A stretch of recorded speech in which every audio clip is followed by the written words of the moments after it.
돈도 못 버는 주제에 남편과 며느리한테 30년간 이 말을 들었습니다. 하지만 사실 제 통장에는 52억이 있었어요. 30년 동안 매일 밤 가족이 자고 나면 혼자 공부했거든요. 할머니가 주신 300만 원으로 시작했어요. 새벽 2시까지 경제 뉴스 읽고 기업 분석하고 투자했죠. 아침 5시에 일어나서 가족 아침 차려주고 아무도 몰랐어요. 남편 사업 실패 빚 3천만 원? 제가 갚았어요. 아들 결혼 자금 5천만 원? 제가 댔어요. 딸 유학 비용 8천만 원? 다 제 돈이었어요. 근데 가족들은 아빠가 해결했다고만 생각했죠. 남편 수술비 3천만 원이 필요할 때 비로소 말했어요. 나한테 52억 있어. 그제야 가족들이 깨달았습니다.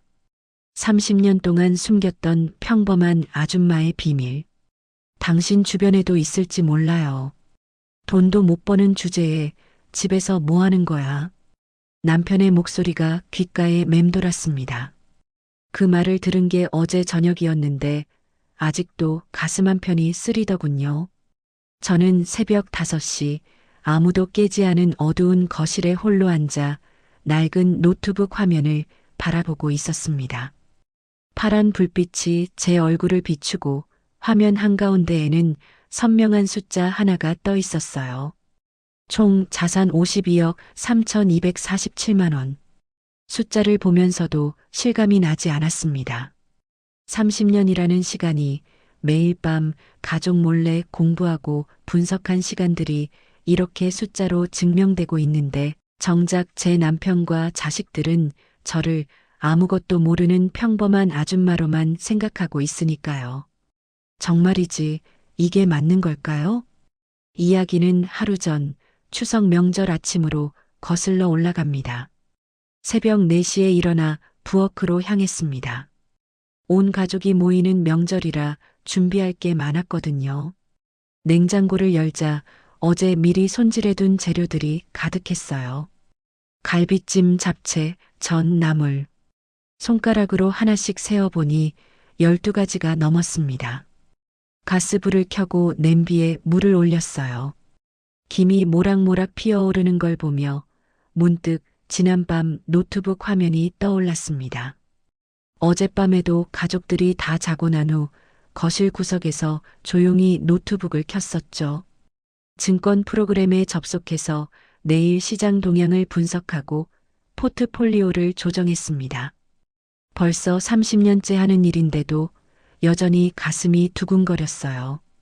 하지만 그 두근거림을 아는 사람은 세상에 단 한 명, 제 친구 순자뿐이었습니다. 부엌에서 설거지를 하고 있는데 남편이 일어났어요. 머리를 극적이며 거실로 나온 남편은 저를 보더니 인상을 찌푸렸습니다. 벌써 일어났어? 또 과하게 준비하는 거 아니야? 아니에요. 다들 모일 텐데 이 정도는 해야죠. 에휴, 맨날 집안일만 하면서 세상 돌아가는 건 하나도 모르면서 남편은 그렇게 중얼거리며 화장실로 들어갔습니다. 저는 칼질하던 손을 멈추고 도마를 한참 바라봤어요. 가슴 한편이 뜨거워지는 걸 느꼈지만 참았습니다. 참는 건 이제 익숙해요. 오후 5시쯤 되니 큰아들 준혁이네 가족이 도착했습니다.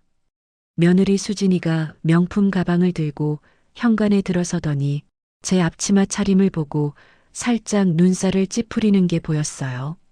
어머니, 안녕하세요. 추석 음식 준비하시느라 힘드셨죠? 아니야, 괜찮아. 며느리는 공손하게 인사했지만 그 눈빛에는 역시 시어머니는 이런 일밖에 모르시는구나 하는 생각이 담겨 있었습니다. 저도 이제 눈치로 다 알아요. 저녁 6시 드디어 온 가족이 한자리에 모였습니다. 큰아들 준혁, 며느리 수진, 딸 지은까지. 테이블에는 제가 정성껏 준비한 음식들이 가득했고요. 와, 엄마 진짜 대단하시다. 이 많은 걸 다 혼자 하셨어요? 딸 지은이가 감탄했지만 그 말 뒤에 이어진 말이 문제였습니다. 근데 엄마 요즘 세상에 이렇게까지 할 필요 있어요? 그냥 배달시켜도 되는데. 엄마는 세상 물정을 잘 모르시니까. 순간 숟가락 쥔 손에 힘이 들어갔어요. 세상 물정을 몰라요? 제가요? 저는 매일 밤 경제 뉴스를 분석하고 기업 재무제표를 읽으며 글로벌 시장 흐름을 공부하는데요. 제가 투자한 포트폴리오는 웬만한 펀드 매니저보다 수익률이 높은데 말이에요. 하지만 말하지 않았습니다. 어차피 믿지 않을 테니까요. 지은아, 엄마한테 그렇게 말하는 거 아니야. 큰아들 준혁이가 동생을 타일렀지만 곧 이어진 말은 더 가슴 아팠습니다. 근데 솔직히 엄마 요즘은 여자들도 다 일하잖아요. 엄마도 뭔가 하시지 그래요? 집에만 계시면 심심하시잖아요. 저는 고개를 들어 아들을 봤어요. 명문대를 나와 대기업에 다니는 제 자랑스러운 아들. 그 아들의 대학 등록금을, 결혼 자금을, 집 계약금을 제가 댔다는 걸 아들은 모릅니다. 아빠가 다 해결해 준 줄 알고 있죠. 아들 말이 맞아. 당신도 이제 뭔가 배우러 다니든지 해. 맨날 집에서 TV나 보고 있으니까 답답해. 남편까지 가세했습니다.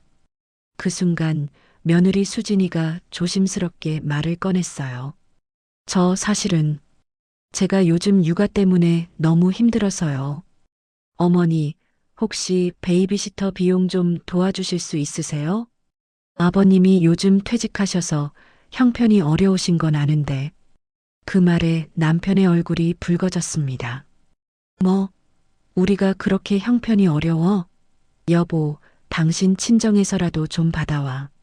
돈도 못 버는 주제에 집에서 뭐 하는 거야? 돈도 못 버는 주제에. 그 말이 가슴에 비수처럼 꽂혔습니다. 숟가락을 든 손이 떨렸어요. 눈앞이 흐려지는 것 같았습니다. 아, 정말이지. 이 사람들은 모르는군요. 지금 이 식탁에 둘러앉은 모든 사람의 위기를 제가 뒤에서 해결해 왔다는 거요. 제가 번 돈으로요. 알겠어요. 저는 그렇게만 대답했습니다. 더 이상 말하면 눈물이 날 것 같았거든요. 가족들이 모두 잠들었습니다. 설거지를 마치고 부엌을 정리하고 빨래를 돌리고 나니 밤 11시가 넘었어요. 몸은 피곤했지만 이제부터가 진짜 제 시간입니다. 거실 구석으로 가서 장롱 뒤에 숨겨둔 낡은 노트북을 꺼냈습니다. 오래된 노트북이라 부팅하는데 시간이 좀 걸렸어요. 천천히 화면이 켜지고 파란 불빛이 어두운 거실을 비췄습니다. 증권 프로그램에 접속했어요. 익숙한 화면이 떴습니다. 총 자산 52억 3,247만 원. 숫자를 보면서 한숨을 쉬었어요. 30년 전 큰아들 준혁이 어렸을 때였습니다. 남편이 또 사업에 실패해서 빚을 지고 왔을 때 저는 어떻게든 가족을 지켜야겠다고 생각했어요. 친정에서 받은 얼마 안 되는 돈으로 주식을 시작했습니다. 처음엔 100만 원이었어요. 밤마다 경제신문을 읽고 도서관에 가서 투자 관련 책을 빌려 공부했습니다.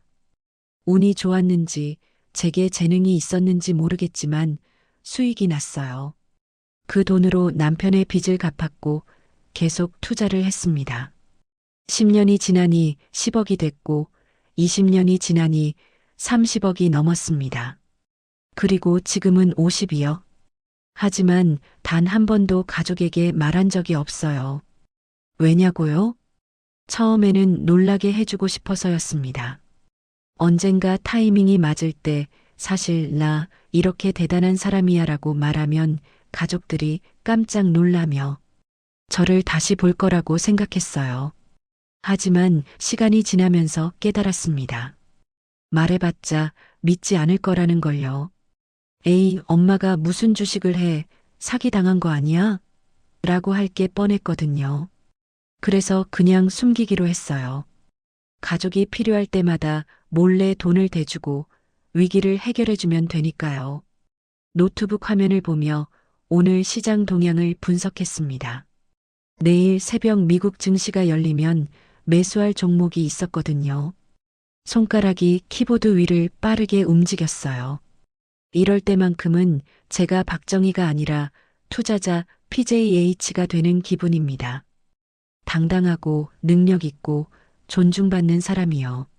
문득 창밖을 봤습니다. 달이 밝았어요.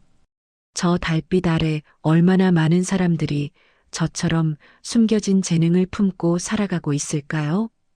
핸드폰이 울렸습니다. 친구 순자였어요. 야, 정희야. 자, 아니, 앉아. 지금 노트북 보고 있어. 또 주식해? 오늘도 가족들한테 무시당했구나. 순자는 단번에 알아챘습니다. 30년 지기 친구니까요. 응. 야, 내가 맨날 말하잖아. 그냥 말해버려. 사실 나 52억 있어. 이러면 되잖아. 믿겠어? 안 믿을걸? 에휴, 답답해. 그래도 언젠가는 말해야 할 거 아냐. 순자의 말이 맞았습니다. 하지만 용기가 나지 않았어요. 혹시 말했는데도 무시당하면 어쩌죠? 그게 더 무서웠습니다. 전화를 끊고 다시 화면을 봤어요. 파란 불빛이 제 얼굴을 비추고 있었습니다. 이대로 평생 숨기고 살 수는 없을 텐데. 언젠가는 말해야 할 텐데. 하지만 오늘은 아닙니다. 내일도 아니고요. 그렇게 생각하며 노트북을 껐습니다. 조용히 장롱 뒤에 숨기고 침실로 돌아갔어요. 남편은 코를 골며 자고 있었습니다. 침대에 누워 천장을 바라봤어요. 내일도 모레도 저는 그냥 평범한 가정주부 박정희로 살겠죠. 하지만 밤이 되면 노트북 앞에서 저는 다른 사람이 됩니다. 그게 제 유일한 위안이에요. 추석이 지나고 일주일쯤 지났을까요? 평범한 수요일 오후였습니다. 저는 거실 소파에 앉아 빨래를 개고 있었어요. 남편이 입던 와이셔츠를 다림질하면서 문득 노트북 생각이 났습니다. 어젯밤에도 새벽 2시까지 미국 증시를 분석했었죠. 요즘 반도체 업종이 좋아서 포트폴리오를 조정하고 있었거든요. 핸드폰이 울렸습니다. 큰아들 준혁이었어요. 엄마, 지금 시간 괜찮으세요? 그럼 무슨 일이니? 아니, 그게 엄마한테 말씀드릴 게 있어서요. 목소리가 평소와 달랐습니다. 무거웠어요. 뭔가 안 좋은 일이 있다는 걸 엄마는 다 알죠. 준혁아, 무슨 일 있어? 말해봐. 괜찮아요. 저녁에 집에 들를게요. 아빠도 계시죠? 전화를 끊고 나니 가슴이 답답했습니다. 분명 회사 일일 거예요. 요즘 경제가 안 좋다는 뉴스를 매일 보는데 혹시 준혁이 회사도 어려운 건 아닐까요? 저는 냉장고를 열어 재료를 확인했어요. 준혁이가 좋아하는 된장찌개를 끓여야겠다고 생각했습니다. 힘든 일이 있을 때는 따뜻한 집밥이 최고니까요. 오후 6시쯤 준혁이가 왔습니다. 얼굴이 많이 상해 있었어요. 며느리 수진이는 안 왔더군요. 엄마, 아빠 계세요? 응, 방에 계셔.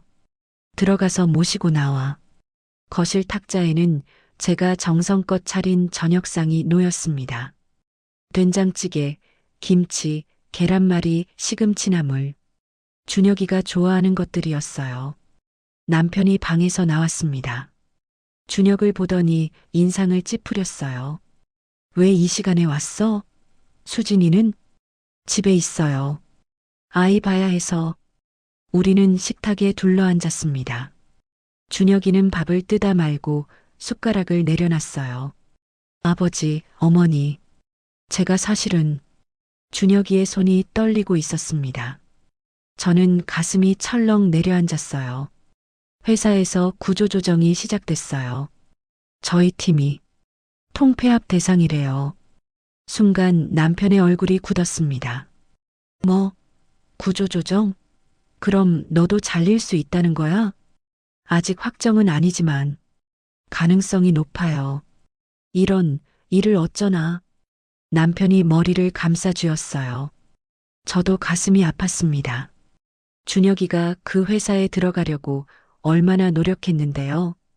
명문대를 나왔어도 취업이 어려운 시대였거든요. 준혁아, 괜찮아.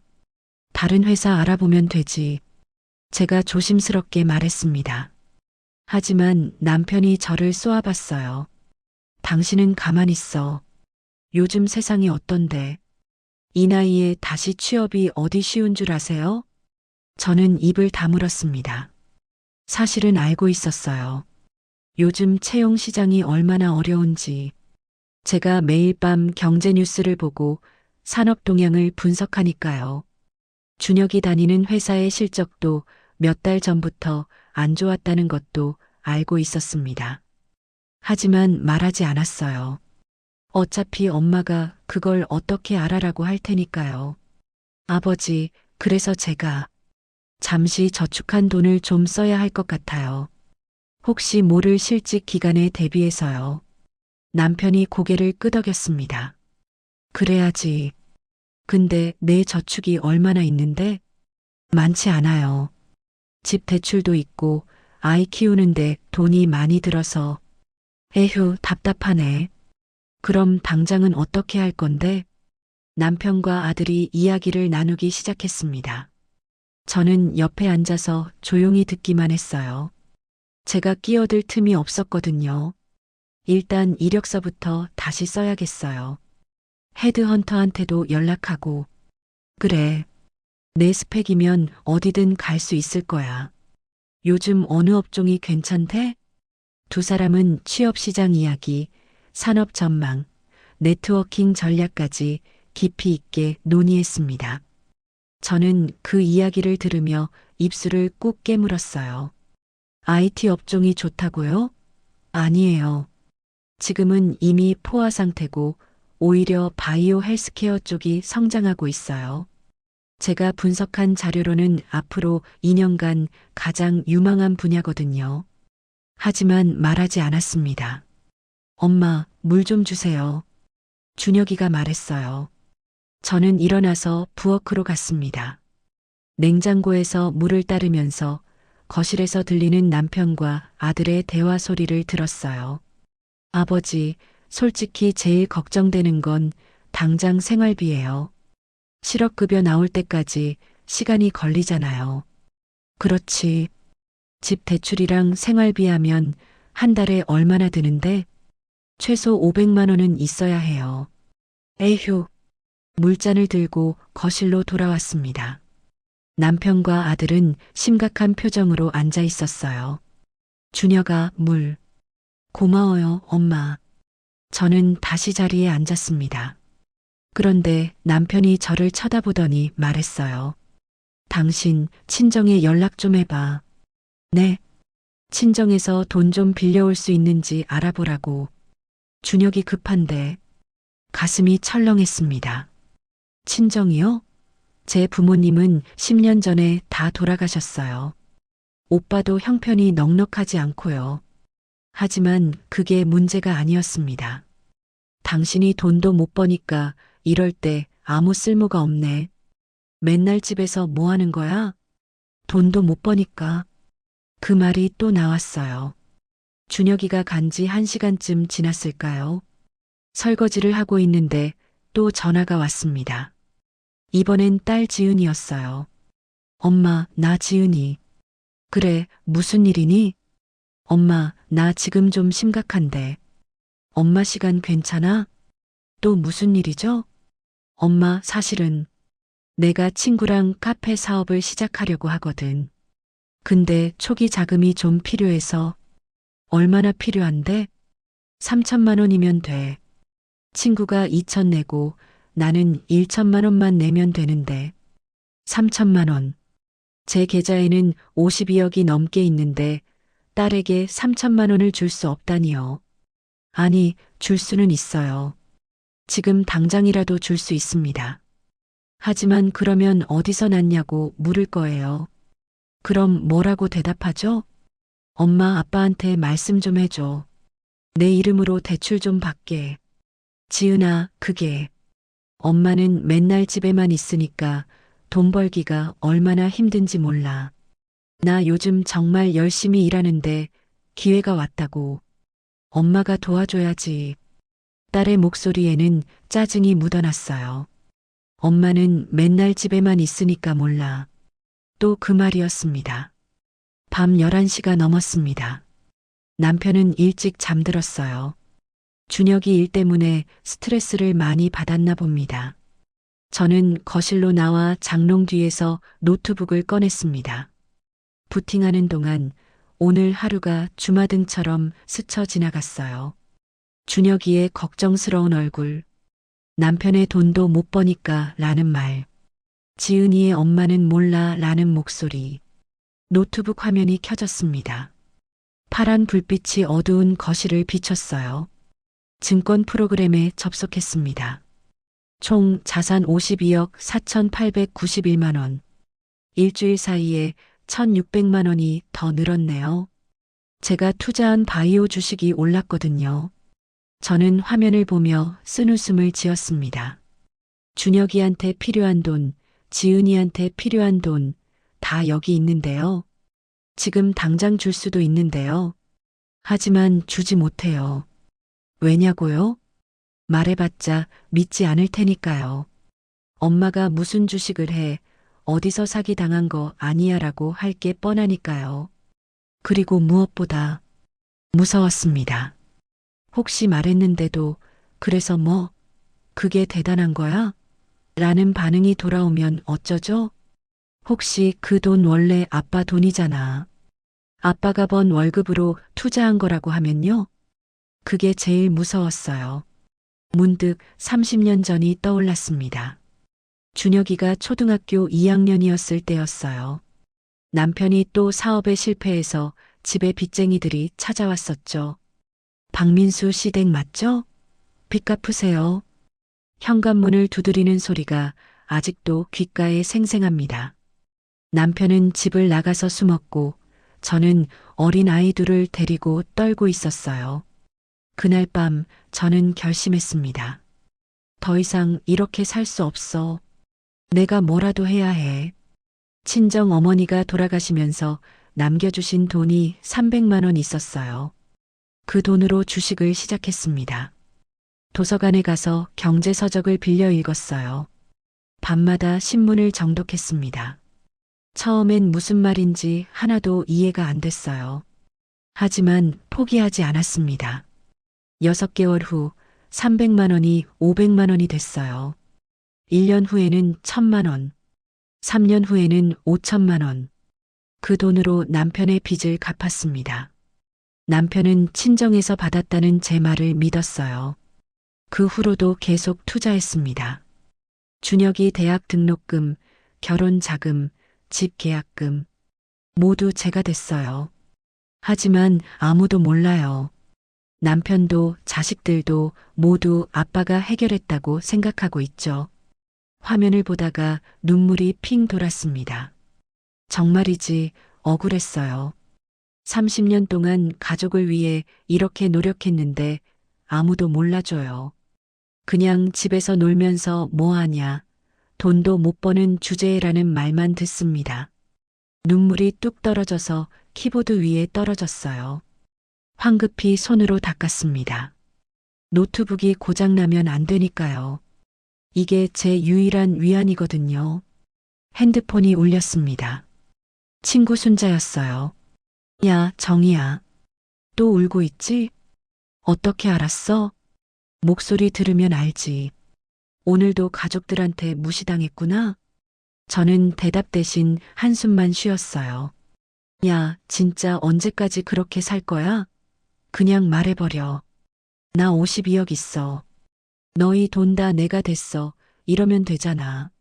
순자야. 알아. 무섭지. 나도 내 입장이면 무서울 것 같아. 근데 언젠가는 말해야 할 거 아냐? 순자의 말이 맞았습니다. 하지만 오늘은 아니에요. 내일도 아니고요. 언젠가는 전화를 끊고 노트북을 다시 봤습니다. 준혁이한테 필요한 생활비, 지은이한테 필요한 사업 자금. 제가 다 줄 수 있어요. 하지만 주지 못합니다. 이렇게 숨기고 사는 게 옳은 걸까요? 모르겠어요. 정말 모르겠습니다. 그저 한 가지만 확실해요. 저는 돈도 못 버는 사람이 아니라는 것. 저도 능력 있고 똑똑하고 가치 있는 사람이라는 것. 비록 아무도 인정해주지 않아도요. 노트북을 끄고 침실로 돌아갔습니다. 내일도 모레도 저는 그냥 평범한 가정주부로 살겠죠. 하지만 이 비밀은 언젠가 밝혀질 거예요. 언젠가는요. 그 후 3일이 지났습니다. 오늘은 마트에 장을 보러 가는 날이었어요. 냉장고가 거의 비었거든요. 앞치마를 벗고 가방을 챙기는데 남편이 거실에서 불렀습니다. 어디가? 마트 좀 다녀올게요. 준혁이한테 줄 돈은 알아봤어? 친정에 연락했어? 또 그 얘기였습니다. 아직 오빠한테 연락 못했어요. 에휴, 답답해. 빨리 좀 해봐. 한숨을 쉬며 현관을 나섰습니다. 엘리베이터를 타고 1층으로 내려가는데 가슴이 답답했어요. 친정 오빠한테 뭐라고 말하죠? 준혁이가 돈이 좀 필요한데 3천만 원만 빌려줄 수 있어? 오빠도 형편이 넉넉하지 않은데요. 마트에 도착했습니다. 장바구니를 들고 채소 코너를 지나가는데 익숙한 목소리가 들렸어요. 며느리 수진이었습니다. 카페 한쪽에서 친구들과 앉아 있었어요. 세련된 옷을 입은 젊은 엄마들 4명이 커피를 마시며 수다를 떨고 있었습니다. 저는 본능적으로 기둥 뒤로 몸을 숨겼어요. 왜 그랬을까요? 며느리가 저를 보면 창피해할 것 같았거든요. 낡은 점퍼에 편한 바지, 마트 장바구니를 든 시어머니. 친구들 앞에서 소개하고 싶지 않을 거예요. 그때 수진의 목소리가 들렸습니다. 우리 시어머니? 진짜 평범한 아줌마예요. 심장이 철렁 내려앉았어요. 요즘 세상에 평생 집에만 있으면서 아무것도 모르세요. 경제 이야기 나오면 엄마는 그런 거 몰라 하시고 친구 한 명이 물었습니다. 그래도 시어머니 잘해주시잖아. 애 봐주시고. 뭐, 그건 그렇죠. 근데 솔직히 좀 답답해요. 대화가 안 통하거든요. 우리 엄마는 커리어 우먼이라 이런저런 조언도 해주는데 시어머니는 그냥 집안일만 하세요. 다른 친구가 웃으며 말했어요. 그래도 집안일 잘해주시면 좋은 거 아냐? 요즘 시어머니들 간섭 심한데. 간섭은 안 하세요. 아무것도 모르시니까. 솔직히 그게 다행이에요. 우리 일에 끼어들면 더 복잡해질 것 같아서. 아무것도 모르시니까. 그 말이 귓가에 쟁쟁했습니다. 근데 요즘 남편 회사 일 때문에 스트레스 받는데 시어머니는 걱정하지 말아만 하세요. 현실적인 조언은 하나도 없어요. 저는 기둥에 기대서 있었어요. 다리에 힘이 빠지는 것 같았습니다. 현실적인 조언이요? 제가 지금 당장 3천만 원도 5천만 원도 줄 수 있다고 말하면 믿을까요? 아니, 그 전에 제가 매일 밤 경제 뉴스를 분석하고 기업 재무제표를 읽으며 52억이 넘는 자산을 관리하고 있다고 말하면요? 시어머니가 젊었을 때는 어떠셨대요? 친구가 물었습니다. 글쎄요. 잘 모르겠어요. 그냥 평범하게 사셨던 것 같아요. 아무 특별한 것 없이요. 아무 특별한 것 없이 저는 장바구니를 놓았습니다. 손에 힘이 없었거든요. 30년 동안 밤마다 공부했어요. 가족이 다 자고 나면 노트북을 켜고 경제를 배웠습니다. 300만 원을 52억으로 만들었어요. 그 돈으로 가족의 모든 위기를 해결했고요. 특별하지 않다고요? 눈물이 핑 돌았지만 참았습니다. 여기서 울면 안 되니까요. 조용히 자리를 떠났습니다. 장바구니를 든 채 계산대로 향했어요. 장도 제대로 못 봤지만 더 이상 이곳에 있고 싶지 않았습니다. 집에 돌아와 현관 거울을 봤습니다. 거울 속에는 중년 여성이 서 있었어요. 파마머리, 화장기 없는 얼굴, 낡은 점퍼, 편한 면바지. 딱 평범한 아줌마의 모습이었습니다. 수진의 말이 맞았어요. 겉모습만 보면 저는 정말 평범한 주부일 뿐이었습니다. 아무것도 특별해 보이지 않았어요. 거울 속 제 모습을 한참 바라봤습니다. 이게 나인가? 52억을 관리하는 사람이 이런 모습인가? 문득 화장대 서랍이 떠올랐어요. 20년 전쯤 샀던 립스틱이 하나 있었습니다. 한두 번 바르고 그냥 두었던 거예요. 왜 안 발랐을까요? 남편이 화장하면 어디 가냐고 물어볼 것 같아서요. 집에만 있으면서 화장은 왜 하냐고 할까 봐요. 그래서 그냥 포기했습니다. 거울에서 눈을 떼고 부엌으로 갔습니다. 저녁 준비를 해야 했으니까요. 감자를 깎으며 생각했어요. 정말 이대로 살아야 하나? 저녁을 차리고 설거지를 마쳤습니다. 남편은 일찍 주무시러 방으로 들어갔어요. 저는 베란다로 나가 핸드폰을 꺼냈습니다. 순자에게 전화를 걸었어요. 여보세요? 순자야, 나야. 정희. 왜? 목소리 이상한데.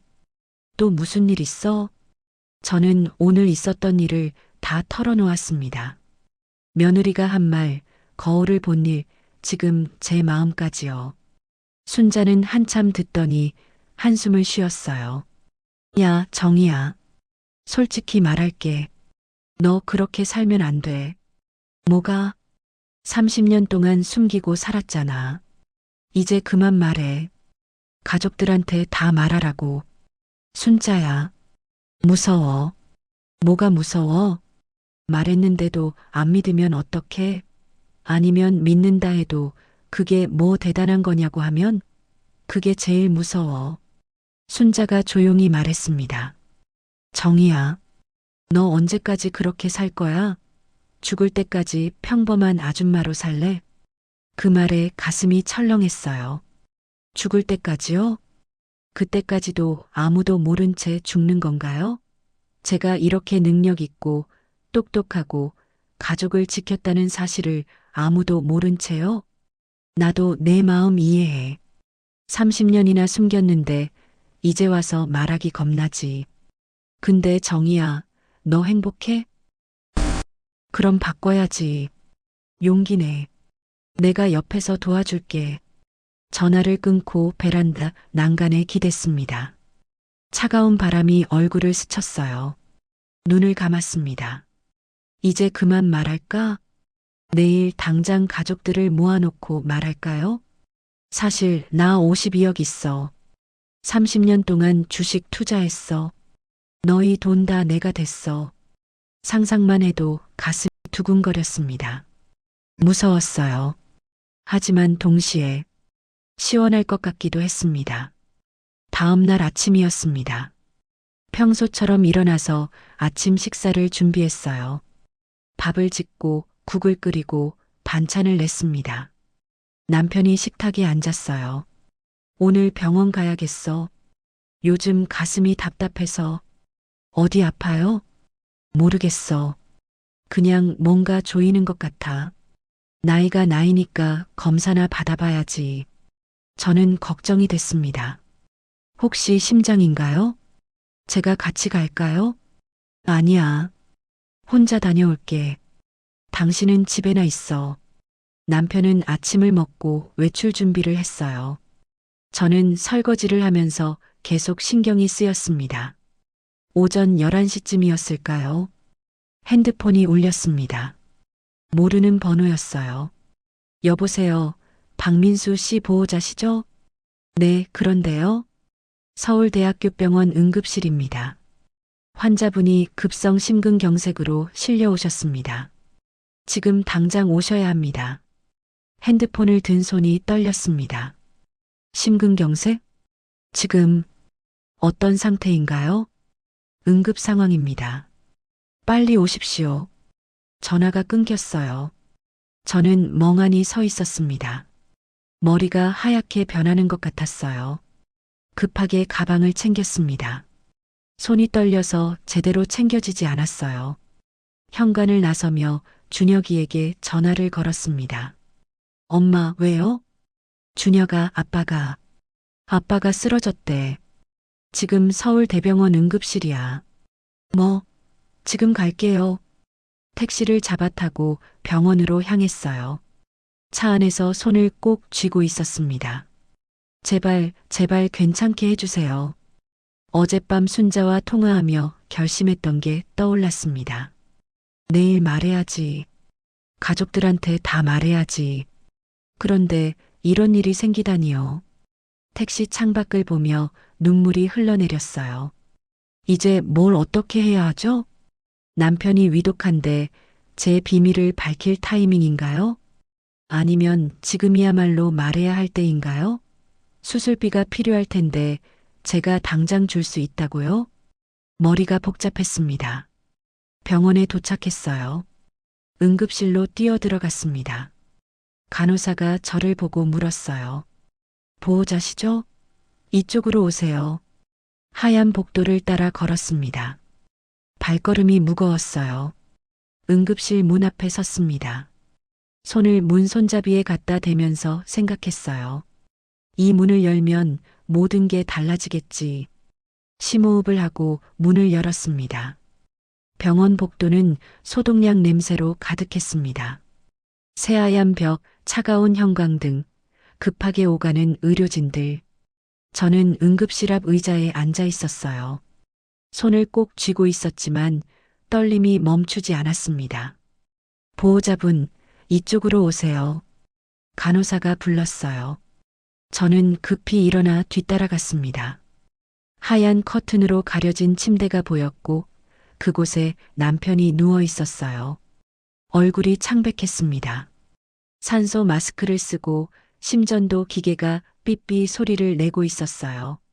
여보, 남편은 눈을 뜨지 못했습니다. 저는 남편의 손을 잡았어요. 차가웠습니다. 환자분 상태가 심각합니다. 급성 심근경색으로 응급수술이 필요해요. 의사가 차트를 보며 말했습니다. 40대쯤 돼 보이는 남자 의사였어요. 지금 당장 관상동맥 중재 시술을 해야 합니다. 늦으면 생명이 위험할 수 있어요. 가슴이 철렁 내려앉았어요. 그럼 지금 바로 수술하시는 거죠? 네. 그런데 보호자분, 수술 동의서와 함께 수술비 선납이 필요합니다. 얼마나? 응급수술이라 정확한 금액은 나중에 정산되지만 일단 3천만 원 정도 선납하셔야 해요. 3천만 원. 순간 숨이 막히는 것 같았습니다. 지금 당장 준비하셔야 합니다. 수술실 대기 중이거든요. 의사는 그렇게 말하고 급히 다른 환자에게로 갔어요. 저는 멍하니 서 있었습니다. 3천만 원이요. 당장 어떻게 준비하죠? 아, 맞다. 준혁이한테 전화했었죠. 복도로 나왔습니다. 핸드폰을 꺼내려는데 멀리서 준혁이가 뛰어오는 게 보였어요. 얼굴이 창백했습니다. 엄마, 아빠는요? 준혁아. 제 목소리가 떨렸어요. 준혁이가 제 손을 잡았습니다. 엄마, 괜찮아요. 진정하세요. 아빠 어떻게 됐어요? 수술해야 한대. 지금 당장. 수술요? 얼마나 심각한 거예요? 급성 심근경색이래. 늦으면 위험하다고. 준혁이의 얼굴도 하얗게 질렸어요. 수술비는요? 3천만 원을. 지금 당장 내래. 준혁이가 머리를 감싸 쥐었습니다. 3천만 원요? 지금 당장요? 잠시 후 딸 지은이도 도착했어요. 숨을 헐떡이며 뛰어왔습니다. 엄마, 오빠, 아빠 어떻게 됐어요? 준혁이가 상황을 설명했어요. 지은이도 얼굴이 하얗게 변했습니다. 그럼 수술비를 지금 내야 한다는 거예요? 그래. 3천만 원. 세 사람은 병원 복도에 서서 서로를 쳐다봤습니다. 아무도 말을 꺼내지 못했어요. 나 지금 통장에 500만 원밖에 없어. 집 대출 때문에. 준혁이가 먼저 입을 열었습니다. 나도 마찬가지야. 카페 준비하느라 다 썼어. 카드론 한도도 다 찼고. 지은이가 말했어요. 저는 두 사람을 보며 가슴이 아팠습니다. 자식들도 각자 힘든데 이런 일까지 생기다니요. 친척들한테 연락해 볼까요? 지은이가 조심스럽게 말했어요. 누구한테? 작은아버지? 그분도 요즘 사업 어렵다고 했잖아. 준혁이가 고개를 저었습니다. 복도는 조용했어요. 세 사람 모두 침묵했습니다. 그때 준혁이가 저를 쳐다봤어요. 뭔가 생각하는 표정이었습니다. 엄마, 응? 혹시 엄마가 뭔가 방법이 있으신 거 아니에요? 순간 숨이 멎는 것 같았어요. 무슨 말이니? 아니, 그게 예전에도 그랬잖아요. 준혁이가 조심스럽게 말을 이었습니다. 내 대학 등록금 낼 때도, 결혼 자금 필요할 때도, 아빠 사업 실패했을 때도 어디선가 돈이 나왔잖아요. 저는 대답하지 못했어요. 그때마다 엄마가 친정에서 받았다고 하셨는데 사실 외할머니 돌아가신 지 오래됐고 큰 외삼촌도 형편이 안 좋잖아요. 준혁이의 눈빛이 날카로워졌습니다. 엄마, 솔직히 말씀해 주세요. 엄마가 뭔가 갖고 계신 거 아니에요? 지은이도 저를 쳐다봤어요. 오빠 말이 맞는 것 같아요. 엄마, 혹시 엄마 명의로 된 재산이라도 있으세요? 두 자식이 저를 바라보고 있었습니다. 말해야 할까요? 지금 이 순간 남편이 수술대에 오르기 직전인데 말해야 할까요? 엄마, 제발요. 아빠 살려야 해요. 지은이가 제 손을 잡았어요. 눈에 눈물이 가득했습니다. 저는 핸드폰을 꺼냈습니다. 순자에게 전화를 걸었어요. 여보세요? 순자야, 나야. 정희. 무슨 일이야? 목소리가 왜 그래?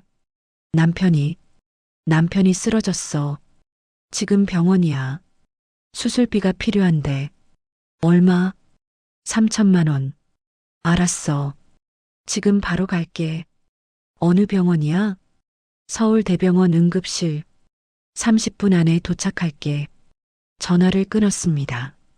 준혁이와 지은이가 저를 쳐다보고 있었어요. 누구한테 전화하신 거예요? 친구야. 순자 이모. 너희 어릴 때 자주 집에 왔었잖니. 순자 이모요? 그분이 3천만 원을 빌려주신다고요? 준혁이가 놀란 표정으로 물었습니다. 그래. 근데 순자 이모가 그렇게 여유가 있으셨어요? 저는 대답하지 않았어요. 그냥 의자에 앉았습니다. 30분이 지났습니다. 순자가 숨을 헐떡이며 나타났어요. 정희야. 순자야. 순자는 큰 가방을 들고 있었습니다. 제 손을 잡아 화장실로 데려갔어요. 정희야, 내가 지금 현금 2천만 원 가져왔어. 나머지 1천은 내 통장에서 바로 이체할게. 순자야, 고마워. 됐고, 이거 받아. 순자가 가방을 건넸어요. 열어보니 정말 현금 다발이 들어 있었습니다. 근데 정희야, 이제 그만 말해. 애들한테. 지금은 아니야. 남편 수술부터. 알았어. 그럼 일단 이거 갖고 가. 화장실에서 나왔습니다. 준혁이와 지은이가 기다리고 있었어요. 엄마, 그게 뭐예요? 수술비야. 가방을 열어 보여줬습니다. 준혁이와 지은이의 눈이 커졌어요. 이게 현금이요? 순자 이모가 빌려주셨어. 근데 순자 이모가 어떻게 이렇게 큰 돈을. 준혁이가 말을 잇지 못했습니다. 나중에 설명할게. 지금은 아빠부터. 원무과로 달려갔어요. 수술비를 냈습니다. 직원이 영수증을 끊어줬고요. 수술 동의서는 작성하셨죠? 네. 그럼 곧 수술 들어갑니다. 잠시 후 남편이 수술실로 들어갔어요. 수술실 앞 빨간 불이 켜졌습니다. 저는 수술실 앞 의자에 앉았습니다. 준혁이와 지은이도 옆에 앉았어요. 순자는 조용히 제 옆에 서 있었습니다. 엄마, 준혁이가 조심스럽게 불렀어요. 응? 솔직히 말씀해 주세요. 순자 이모가 그냥 3천만 원을 빌려주실 리 없잖아요. 엄마가 뭔가 담보를 주신 거예요? 아니면 준혁이가 저를 똑바로 쳐다봤습니다. 엄마 명의로 된 재산이 있으세요? 저는 준혁이를 봤어요. 그리고 지은이도 봤습니다. 두 아이 모두 제게 답을 원하고 있었어요. 말해야 할까요? 아니면 계속 숨겨야 할까요? 나중에 얘기하자. 지금은 아빠가 중요해. 엄마, 저희도 알 권리 있어요. 도대체 뭐가 있는 거예요? 지은이가 조금 강하게 말했습니다. 저는 입을 다물었어요. 수술실 불빛만 빨갛게 켜져 있었습니다. 3시간이 지났습니다. 수술실 문이 열렸어요. 의사가 나왔습니다. 보호자분? 저는 벌떡 일어났어요. 네, 수술 잘 됐습니다. 일단 고비는 넘겼어요. 정말요? 눈물이 핑 돌았습니다. 네, 중환자실로 옮길 겁니다.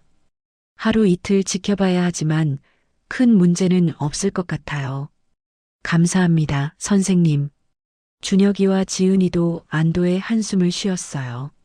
남편이 침대에 누워 중환자실로 옮겨졌습니다. 면회는 1시간에 5분씩만 가능했어요. 유리창 너머로 남편을 봤습니다. 아직 깨어나지 않았지만 숨은 쉬고 있었어요. 살았구나. 그 생각에 눈물이 났습니다. 복도로 나왔습니다. 준혁이가 기다리고 있었어요.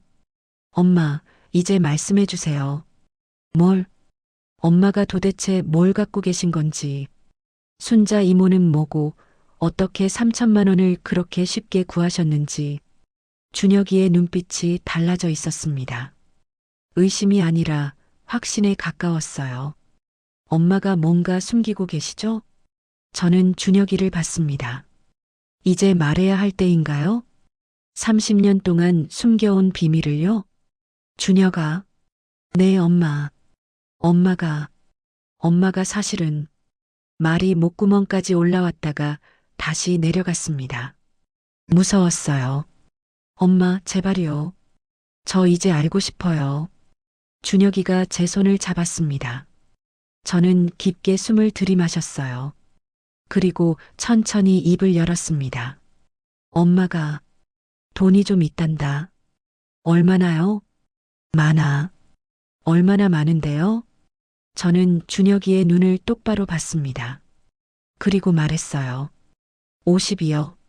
준혁이의 눈이 커졌습니다. 입이 벌어졌어요. 믿을 수 없다는 표정이었습니다.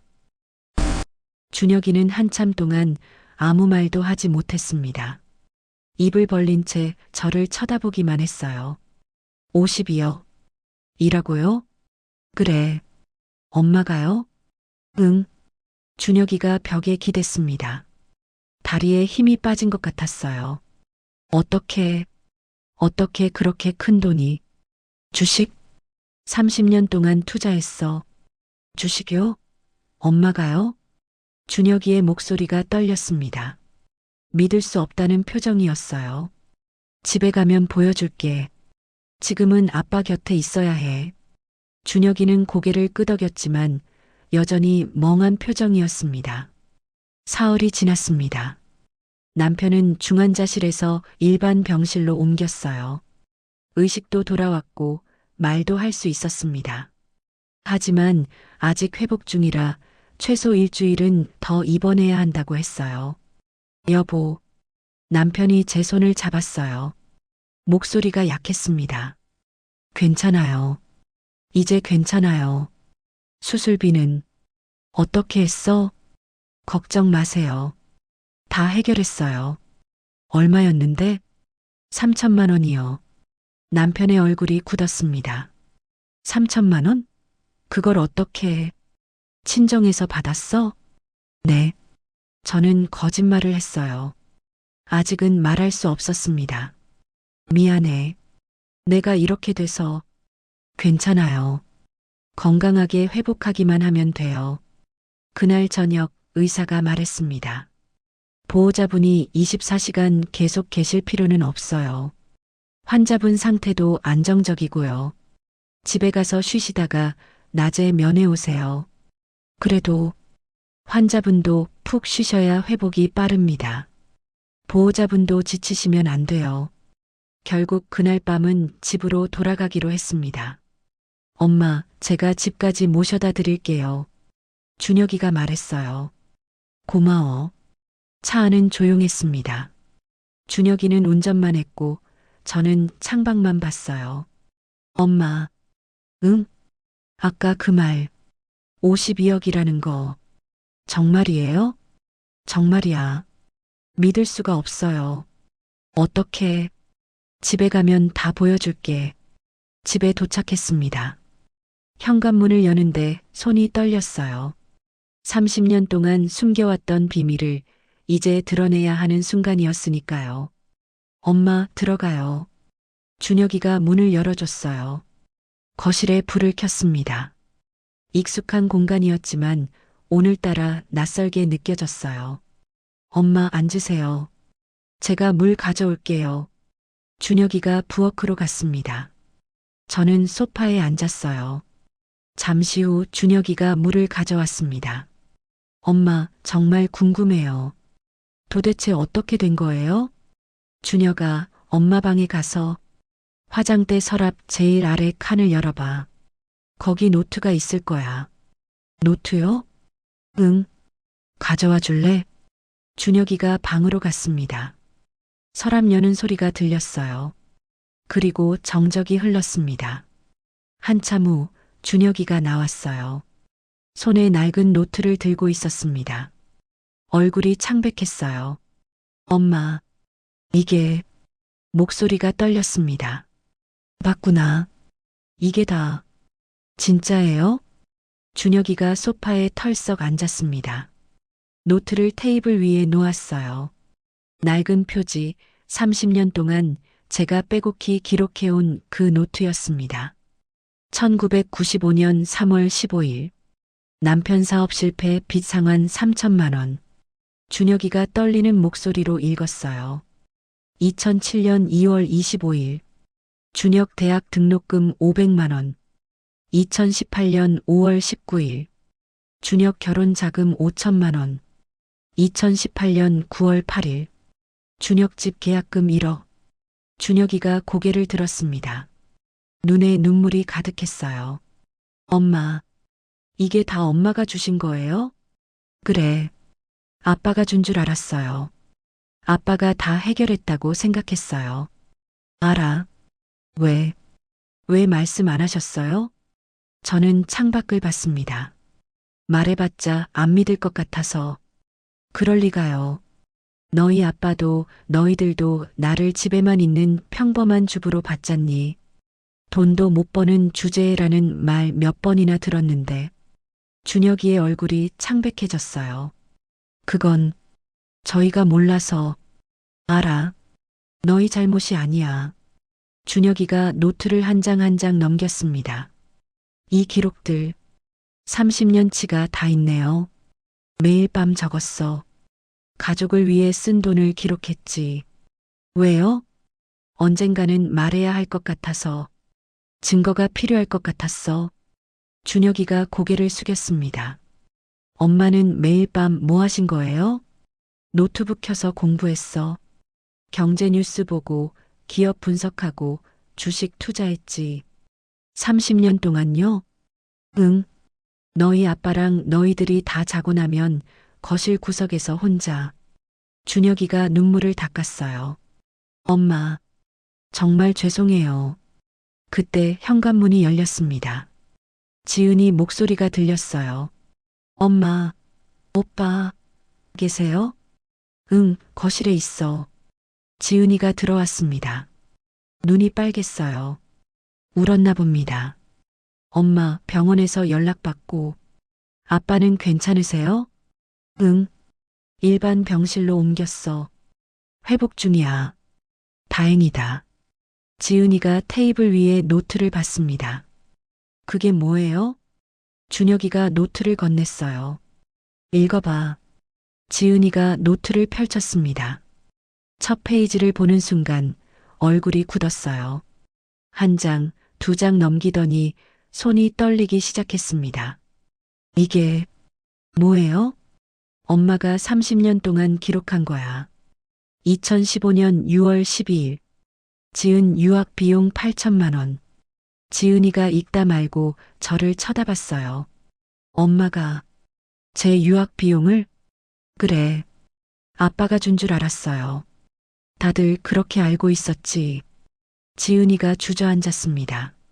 엄마, 엄마. 더 이상 말을 잇지 못하고 울기 시작했어요. 저는 지은이를 안아줬습니다. 괜찮아. 울지 마. 저 엄마한테 세상 물정 모르신다고 했잖아요. 집에만 계시니까 몰라라고 했어요. 알아. 정말 죄송해요. 엄마가 얼마나 대단한 분인지 이제야 알았어요. 준혁이도 다가왔습니다. 엄마, 진짜로 52억이 있으세요? 응. 핸드폰 보여줄까? 핸드폰을 꺼내 은행 어플을 켰습니다. 계좌를 보여줬어요. 총 자산 52억 4,891만 원. 숫자가 화면에 떴습니다. 준혁이와 지은이가 숨을 죽였어요. 이게 정말 300만 원으로 시작했어. 할머니 돌아가시면서 남겨주신 돈이었지. 그걸 30년 동안 불렸어. 어떻게요? 매일 밤 공부했어. 경제학 책도 읽고 기업 분석도 하고. 처음엔 하나도 몰랐어. 근데 포기하지 않았어. 준혁이가 고개를 숙였습니다. 엄마, 우리가 정말 몰랐어요. 알아. 엄마한테 너무 못했어요. 지은이도 울먹였습니다. 저도요. 엄마를 그냥 평범한 아줌마라고 생각했어요. 괜찮아. 하지만 괜찮지 않았어요. 가슴이 아팠습니다. 엄마 아빠한테는 말씀하셨어요? 준혁이가 물었어요. 아니, 아직. 왜요? 말할 타이밍이 아닌 것 같아서. 아빠가 회복하면 그때. 엄마 말씀하셔야 해요. 아빠도 알 권리 있어요. 알아. 곧 말할게. 세 사람은 한참 동안 노트를 들여다봤습니다. 30년의 기록. 가족을 위해 흘린 땀과 눈물의 기록. 아무도 몰라줬던 헌신의 기록. 엄마. 준혁이가 제 손을 잡았어요. 정말 존경합니다. 엄마는 정말 대단한 분이에요. 저도요, 엄마. 평생 감사하며 살게요. 지은이도 제 다른 손을 잡았습니다. 저는 두 아이를 봤어요. 30년 만에 처음으로 제가 인정받는 순간이었습니다. 눈물이 흘러내렸어요. 하지만 이번엔 슬픈 눈물이 아니었습니다. 일주일이 지났습니다. 남편은 많이 회복했어요. 병실에서 걸어 다닐 수 있을 정도였습니다. 의사는 이틀 후면 퇴원 가능하다고 했고요. 오늘은 온 가족이 모이기로 한 날이었습니다. 병실 문이 열렸어요.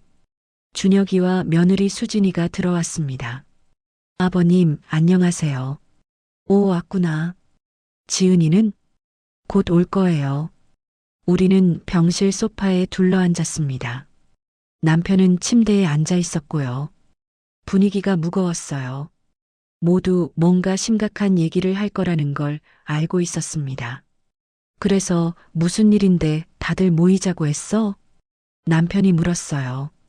준혁이가 저를 쳐다봤습니다. 말하라는 눈빛이었어요. 저는 심호흡을 했습니다. 여보, 할 말이 있어요. 뭔데? 사실은 그때 병실 문이 열렸습니다. 지은이가 들어왔어요. 아빠, 괜찮으세요? 응, 많이 좋아졌어. 어서 앉아. 지은이도 소파에 앉았습니다. 이제 온 가족이 다 모였어요. 여보, 사실 저한테 비밀이 있었어요. 비밀? 남편이 인상을 찌푸렸습니다. 30년 동안 숨긴 일이 있어요. 저는 가방에서 낡은 노트를 꺼냈습니다. 남편에게 건넸어요. 이게 뭐야? 읽어보세요. 남편이 노트를 펼쳤습니다. 첫 페이지를 보는 순간 눈이 커졌어요. 이게 뭐야? 제가 30년 동안 기록한 거예요. 남편이 한 장씩 넘기기 시작했습니다. 손이 떨렸어요. 1995년 빚 상환 3천만 원. 이게 당신이 한 거야? 네. 2018년 준혁 결혼 자금 5천만 원. 남편의 목소리가 떨렸습니다. 다 제가 됐어요. 어떻게? 주식 투자했어요. 30년 동안. 주식? 당신이? 남편이 믿을 수 없다는 표정으로 저를 쳐다봤어요. 얼마나 있는데? 52억이요. 순간 병실이 조용해졌습니다. 남편은 입을 벌린 채 저를 쳐다보기만 했어요. 거짓말이지? 아니에요. 정말이에요. 증명해봐. 저는 핸드폰을 꺼내 계좌를 보여줬습니다. 총 자산 52억 4,891만 원. 남편의 얼굴이 새하얗게 변했어요. 한참 동안 아무도 말을 하지 못했습니다. 그리고 남편이 입을 열었어요. 그 돈, 내 월급으로 투자한 거 아니야?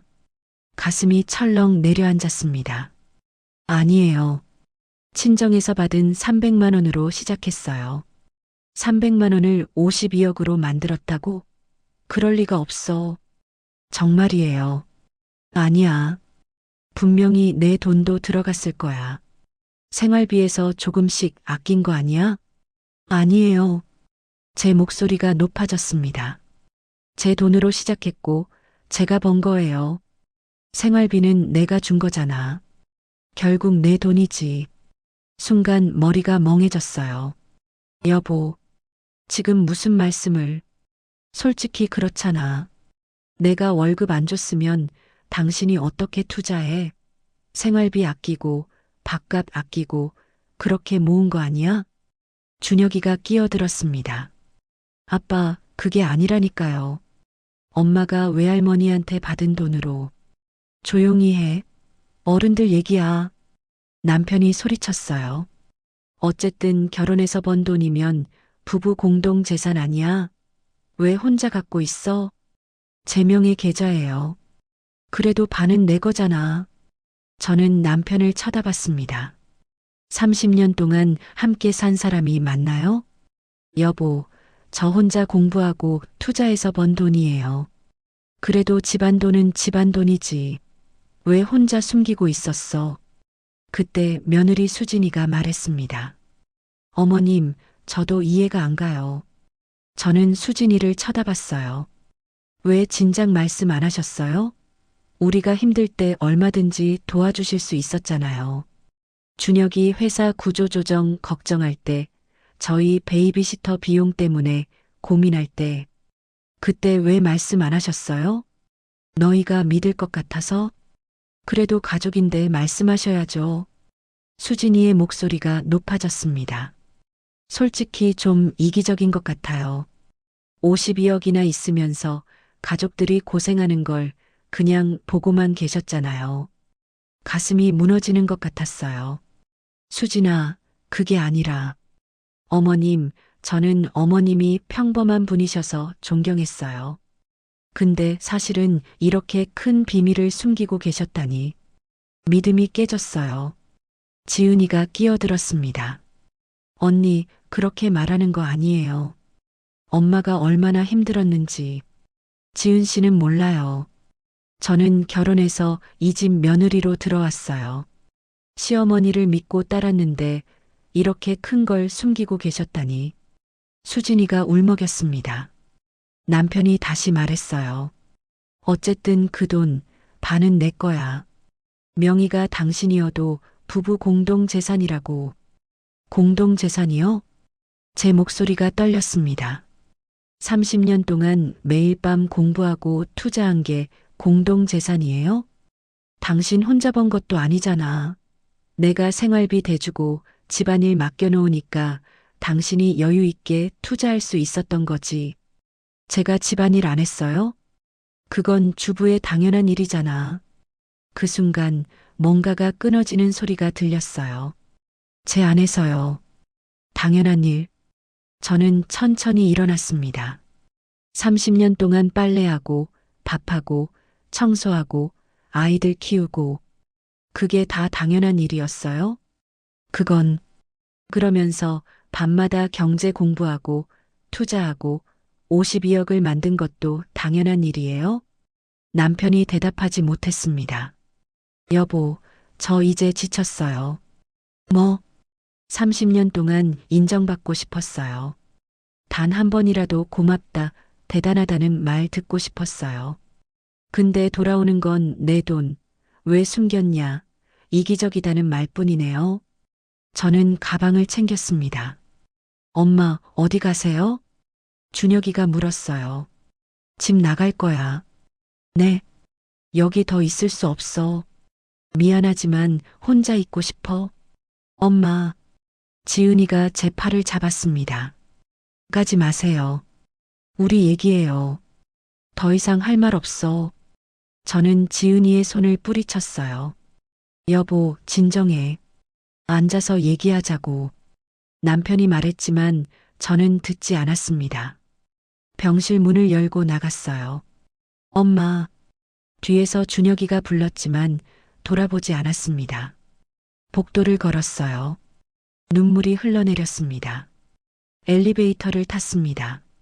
문이 닫히는 순간 준혁이가 뛰어왔지만 이미 늦었어요. 1층으로 내려갔습니다. 병원 밖으로 나왔어요. 차가운 바람이 얼굴을 스쳤습니다. 핸드폰을 꺼내 순자에게 전화했어요. 여보세요? 순자야. 나 좀 재워줄래? 무슨 일이야? 나중에 얘기할게. 지금 당장 갈 곳이 없어. 알았어. 우리 집으로 와. 주소 보낼게. 전화를 끊었습니다. 택시를 잡아탔어요. 창밖을 보며 생각했습니다. 30년 동안 가족을 위해 살았는데 결국 이게 끝인가요? 인정받기는커녕 오히려 비난받는 게 제 인생의 결말인가요? 눈물이 멈추지 않았습니다. 택시 기사님이 백미러로 저를 쳐다봤어요. 손님, 괜찮으세요? 네, 괜찮아요. 하지만 괜찮지 않았습니다. 제 인생에서 가장 최악의 순간이었어요. 순자의 집은 따뜻했습니다. 거실 소파에 앉아 차를 마시고 있었어요. 순자가 옆에 앉아 제 손을 잡아줬습니다. 정희야, 괜찮아? 응, 괜찮아. 하지만 괜찮지 않았어요. 눈물이 계속 났습니다. 남편이 그렇게 말했다고? 내 돈이라고? 응, 부부 공동 재산이래. 미친 거 아냐? 내가 30년 동안 혼자 공부하고 투자한 건데. 순자가 화를 냈어요. 며느리도 나보고 이기적이래. 가족이 힘들 때 도와주지 않았다고. 뭐, 내가 얼마나 도와줬는데. 다 내 돈으로 해결했잖아. 아무도 몰라줘, 순자야. 저는 순자의 어깨에 기댔습니다. 30년 동안 인정받고 싶었는데. 이제 지쳤어. 여기서 푹 쉬어. 내가 옆에 있을게. 그날 밤 순자네 작은 방에서 잤어요. 낯선 침대였지만 이상하게 편안했습니다. 이틀이 지났습니다. 준혁이한테서 전화가 수없이 왔지만 받지 않았어요. 지은이도 남편도 계속 전화했지만 다 무시했습니다. 정희야, 애들한테 한 번만 연락해줘. 너무 걱정할 것 같아. 순자가 말했어요. 싫어. 아직 얘기하고 싶지 않아. 알았어. 셋째 날 오후였습니다. 초인종이 울렸어요. 순자가 문을 열었습니다. 누구세요? 이모, 저 준혁이에요. 엄마 계세요? 준혁이 목소리였어요. 저는 침실로 숨었습니다. 정희는 지금 좀 쉬고 있어. 나중에 연락하라고 할게. 제발요, 순자 이모. 엄마 좀 만나게 해주세요. 준혁아, 지금은 때가 아니야. 엄마가 마음을 정리할 시간이 필요해. 알겠습니다. 준혁이가 돌아갔습니다. 저는 침실 문틈으로 그 모습을 지켜봤어요. 준혁이의 뒷모습이 초라해 보였습니다. 그날 저녁 순자가 말했어요. 정희야, 준혁이가 편지 두고 갔어. 편지? 순자가 봉투를 건넸습니다. 열어봤어요. 엄마께 정말 죄송합니다. 저희가 너무 몰랐습니다. 엄마가 없는 집은 텅 비어 있습니다. 아빠도 지은이도 수진이도 모두 후회하고 있어요. 제발 돌아와 주세요. 마이너스 준혁 올림. 편지를 읽으며 눈물이 났어요. 애들이 찾아왔다는 건 반성하고 있다는 거야. 한 번만 만나줘. 아직은 싫어. 나흘째 되는 날이었습니다. 순자가 급히 들어왔어요. 정희야, 큰일 났어. 왜? 준혁이가 내 집에 갔는데 노트북을 발견했대. 노트북? 심장이 철렁 내려앉았습니다. 장롱 뒤에 숨겨둔 거 말이야. 준혁이가 엄마 옷 가져가려다가 우연히 발견했대. 그래서 켜봤대. 저는 눈을 감았어요. 제 노트북에는 30년간의 모든 기록이 있었습니다. 매일 밤 공부한 흔적, 분석 자료, 투자 일지. 준혁이가 전화했어. 지금 당장 만나고 싶대. 내가 허락하면 여기로 온대. 그래. 정말? 응. 이제 다 보여줘야겠어. 1시간 후 준혁이가 왔습니다. 노트북을 들고 왔어요. 엄마. 준혁이의 눈이 빨갰습니다. 울었나 봐요. 앉아. 우리는 거실에 마주 앉았습니다. 엄마, 이거 다 봤어요. 준혁이가 노트북을 테이블 위에 놓았어요. 켜봐. 준혁이가 노트북을 켰습니다. 화면에 익숙한 증권 프로그램이 떴어요. 파일 탐색기 열어봐. 문서 폴더. 준혁이가 클릭했습니다. 수백 개의 파일이 나타났어요. 2005년 삼성전자 분석, 2010년 바이오 업종 전망, 2015년 글로벌 경제 동향 정리, 끝없이 이어지는 파일들이었습니다. 준혁이가 하나를 열었어요. 제가 직접 작성한 기업 분석 보고서였습니다. 엄마가 이걸 다 쓰신 거예요? 응. 매일 밤. 30년 동안요? 그래. 준혁이가 다른 파일을 열었습니다. 경제학 책을 정리한 노트였어요. 엄마, 저는 몰랐어요. 엄마가 이렇게 공부하신 줄. 목소리가 떨렸어요. 북마크 폴더 열어봐. 준혁이가 인터넷 즐겨찾기를 열었습니다. 수십 개의 경제 뉴스 사이트, 증권 정보 사이트, 해외 투자 포럼. 매일 밤 이것들 다 읽었어. 너희 아빠랑 너희들 자고 나면. 몇 시까지요? 보통 새벽 2시. 늦으면 3시까지. 그럼 아침에는요? 5시에 일어나서 아침 준비했지. 준혁이가 고개를 떨궜어요. 어깨가 떨렸습니다. 엄마, 저희가 정말 몰랐어요. 엄마가 이렇게 희생하신 줄. 희생이 아니야. 가족을 지키고 싶었을 뿐이야. 그런데 저희는, 아빠는, 준혁이가 울기 시작했어요. 아빠가 내 돈이라고 했잖아요. 그게 얼마나 큰 상처였는지. 이제야 알았어요. 저는 준혁이의 손을 잡았습니다. 엄마, 돌아와 주세요. 제발. 아빠도 많이 반성하고 계세요. 수진이도요. 다들 엄마 없이는 못 살겠대요. 정말? 네. 아빠가 직접 하시는 말씀 들어보세요. 같이 가요. 저는 순자를 봤어요. 순자가 고개를 끄덕였습니다. 가봐.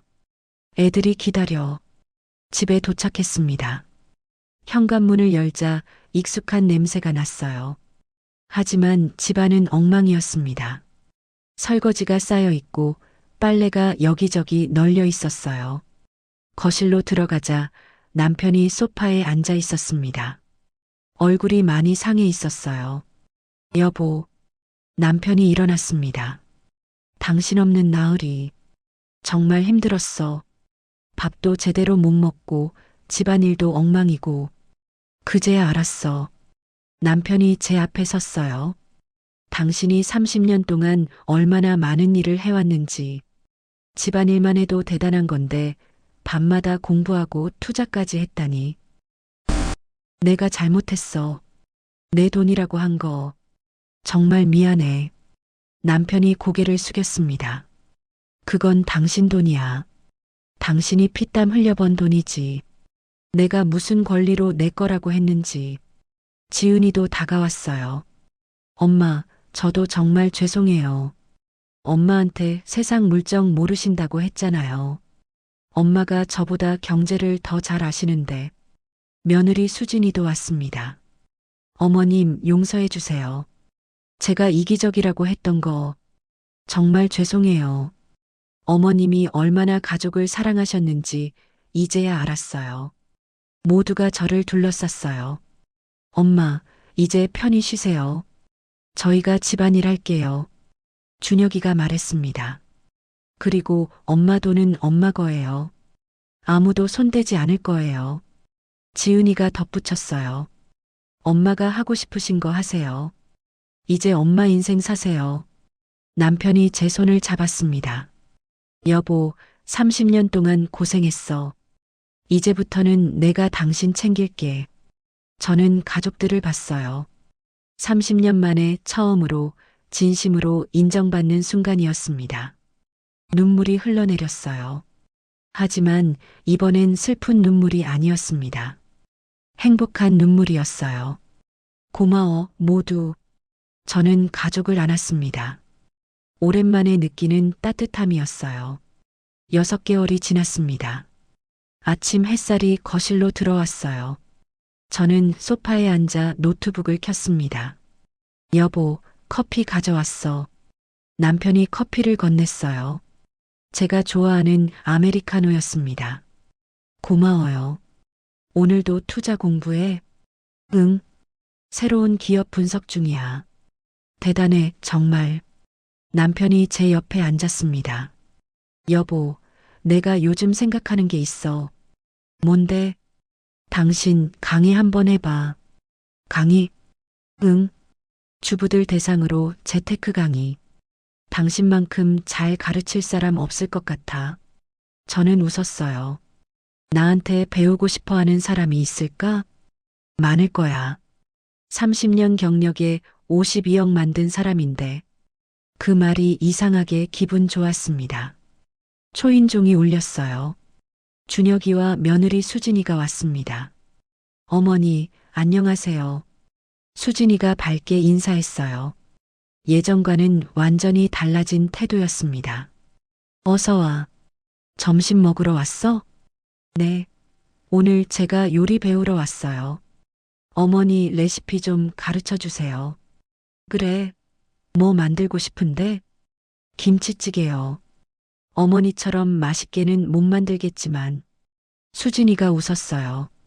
우리는 부엌으로 갔습니다. 수진이에게 하나하나 가르쳐 줬어요. 김치는 이렇게 볶고 돼지고기는 이 타이밍에 넣어야 해. 네, 어머니. 근데 어머니, 저 사과드릴 게 있어요. 뭐? 예전에 이기적이라고 한 거.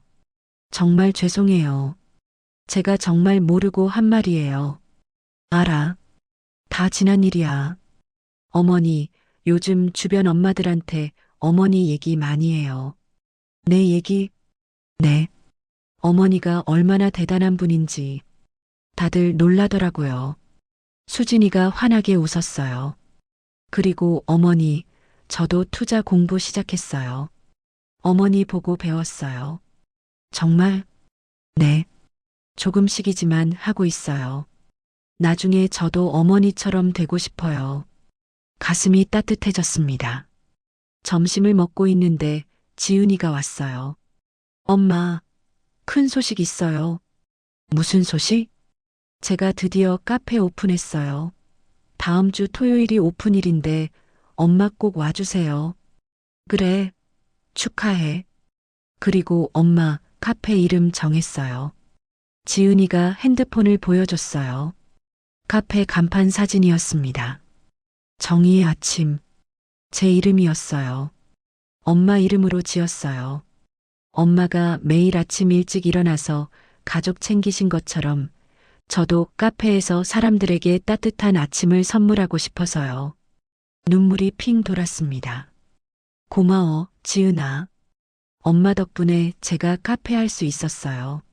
엄마가 응원해 주셨잖아요. 지은이가 제 손을 잡았어요.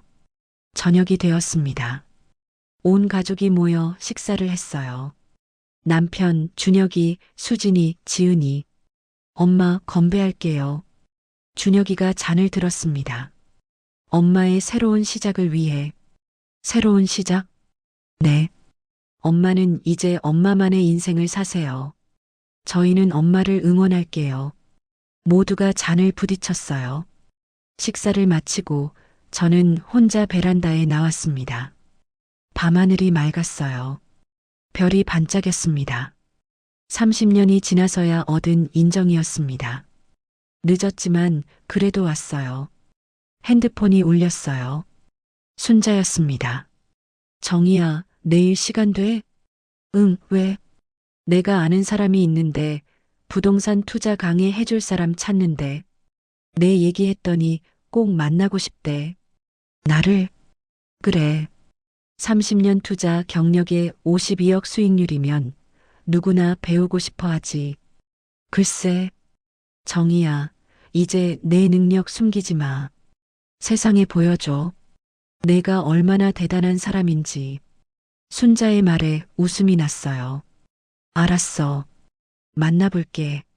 전화를 끊고 다시 밤하늘을 봤습니다. 문득 30년 전이 떠올랐어요.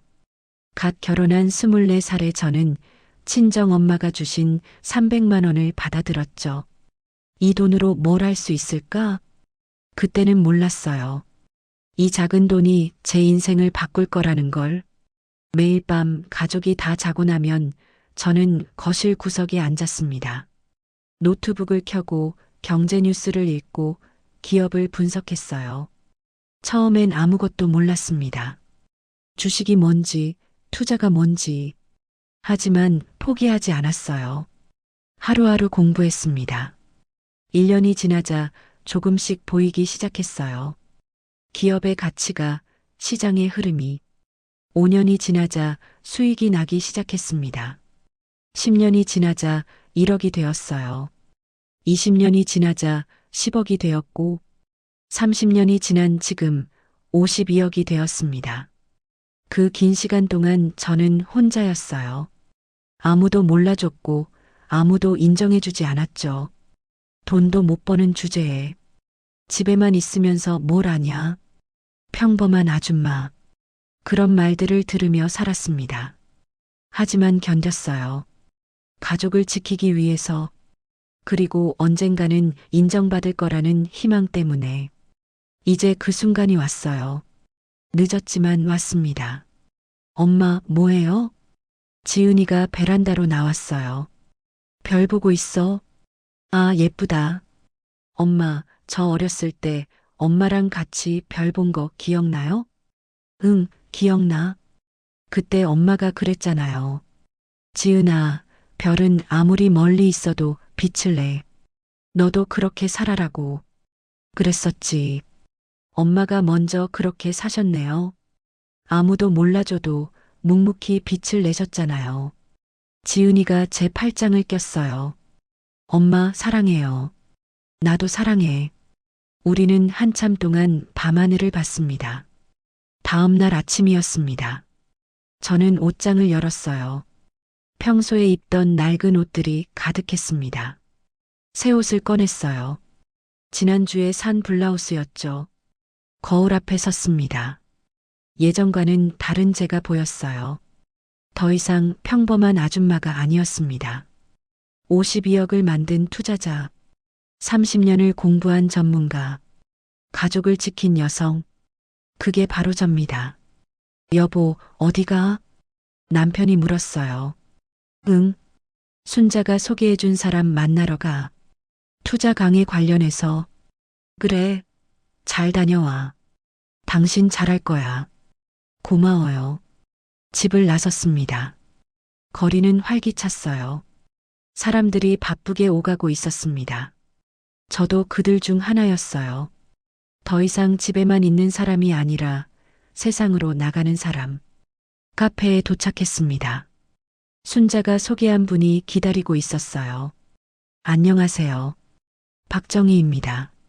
아, 정희님. 만나서 반갑습니다. 소문 많이 들었어요. 우리는 악수했습니다. 30년 동안 52억을 만드셨다고요? 정말 대단하세요. 아니에요. 그냥 꾸준히 한 것뿐이에요. 그 꾸준함이 제일 어려운 거잖아요. 저희 기관에서 재테크 강의 부탁드리고 싶은데 가능하실까요? 해볼게요. 감사합니다. 카페를 나왔습니다. 햇살이 따사로웠어요. 30년 만에 처음으로 저만의 길을 걷기 시작했습니다. 늦었지만 괜찮아요. 지금이 제 시작이니까요. 핸드폰을 꺼내 가족 단톡방에 메시지를 남겼습니다. 오늘 저녁 외식하자. 엄마가 살게. 곧 답장이 왔어요. 남편은 좋지. 준혁인. 최고예요, 엄마. 지은인. 역시 부자 엄마. 크크. 사랑해요. 저는 웃으며 핸드폰을 주머니에 넣었습니다. 그리고 걸었어요. 앞으로, 앞으로. 나의 새로운 시작을 향해.